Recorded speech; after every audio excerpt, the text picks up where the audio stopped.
नमस्कार मित्रांनो, तुम्हा सर्वांच्या आवडत्या स्कॉलर चॅनलवर तुम्हा सर्वांचे सहर्ष स्वागत आहे. आज मी तुमच्यासाठी घेऊन आलेले आहे महिला दिनानिमित्त अतिशय सुंदर भाषण.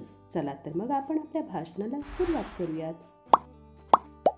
छत्रपती शिवरायांच्या रूपाने स्वराज्याला जन्म देणाऱ्या माँसाहेब जिजाऊ, रणरागिणी होऊन संघर्षाचे बळ देणाऱ्या राणी लक्ष्मीबाई, स्त्रियांना शिक्षणाचा हक्क मिळवून देणाऱ्या सावित्रीबाई फुले आणि मातृत्व, नेतृत्व तसेच कर्तृत्वाने मानवतेची ज्योत पेटती ठेवणाऱ्या सर्व महिलांना जागतिक महिला दिनानिमित्त माझा मानाचा मुजरा, माझा मानाचा मुजरा.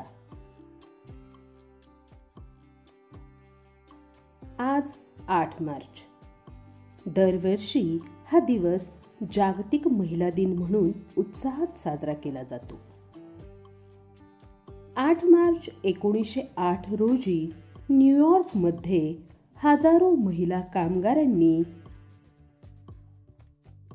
रुटगर्स चौकात जमून ऐतिहासिक निदर्शने केली. 10 तास काम, कामाच्या ठिकाणी सुरक्षितता व सर्व स्त्रियांना मतदानाचा हक्क या मागण्या लावून धरल्या.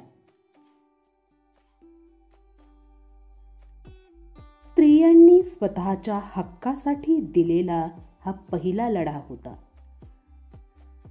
अमेरिकेतील स्त्री कामगारांनी केलेल्या या ऐतिहासिक कामगिरीच्या स्मरणार्थ 8 मार्च हा जागतिक महिला दिन म्हणून स्वीकारावा असा ठराव आंतरराष्ट्रीय महिला परिषदेत क्लारा झेटगी यांनी मांडला व तो पासही झाला.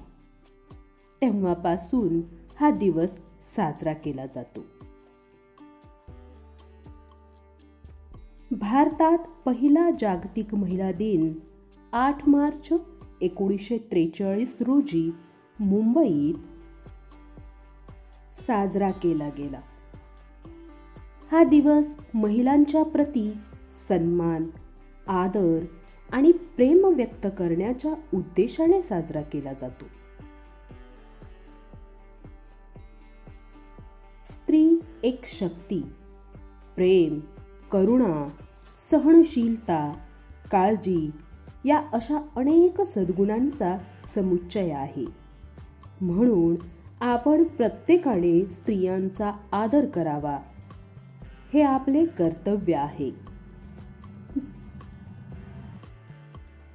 जाता जाता एवढेच म्हणते, माझे आयुष्य फुलवणाऱ्या, मायेचे सुरक्षिततेचे पांघरण घालणाऱ्या समस्त स्त्रीवर्गाला माझे आयुष्य सुंदर बनवल्याबद्दल शतशत नमन. विद्यार्थी मित्रांनो, व्हिडिओ कसा वाटला ते खाली कमेंट बॉक्समध्ये लिहून मला अवश्य पाठवा. त्याचबरोबर जागतिक महिला दिन केव्हा साजरा केला जातो या प्रश्नाचं उत्तर देखील कमेंट बॉक्समध्ये लिहा. पुन्हा भेटूया नवीन व्हिडिओसह. धन्यवाद.